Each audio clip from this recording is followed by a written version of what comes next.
Card games can take a lot of different forms, both in real life and in video games.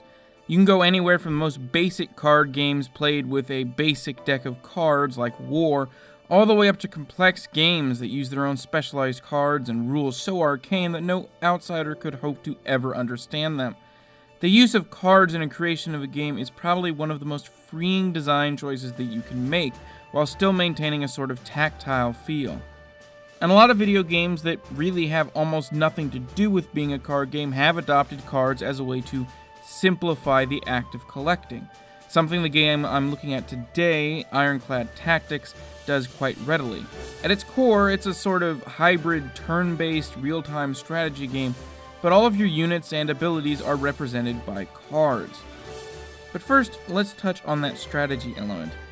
The game is played on what basically amounts to a small board on which you're constantly placing minions, which you can use cards to buff, command, or equip, and you're limited in your ability to do so by action points, which slowly tick up as the turns drag on.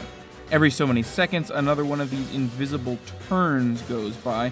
Unless you tell your minions to do otherwise, they will move forward or engage enemy minions that they are directly across from. There are a number of variations that form around the concept as the game goes on, but the basic ideas remain the same throughout. Unsurprisingly, like so many other games that make use of the card model, Ironclad also has a deck building mechanic, and the strategy and deck building elements come together perfectly, and not just in the standard way that collectible card games always require some level of strategy.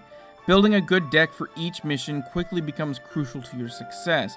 Speed, damage output, and unit type are extremely important to mix up depending on the kind of challenge you're facing, forcing you to mix up your deck instead of finding something really powerful and just sticking to it for the entirety of the game. But while the mechanics are fascinating in their uniqueness and incredibly well designed, the aesthetic approach this game decided to take is also wonderful in its own way.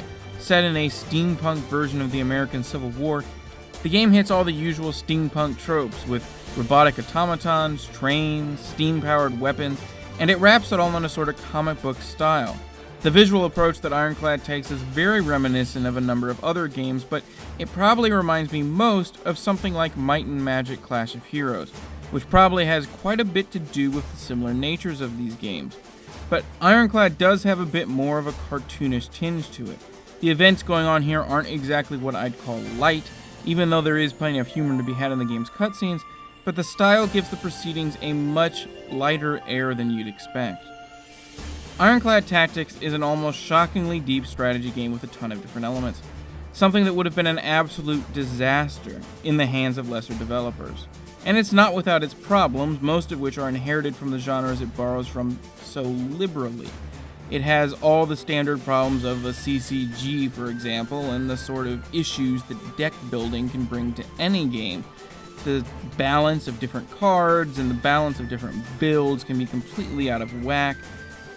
But as someone who enjoys CCGs and the sort of strategy game that Ironclad Tactics invokes, I loved it every step of the way. Every Friday, I look at a game that was either ignored when it came out or has been forgotten since. A game that people have missed. If you like that idea, be sure to subscribe so you can see the latest videos. If you like this video in particular, be sure to hit that like button, and thanks for watching.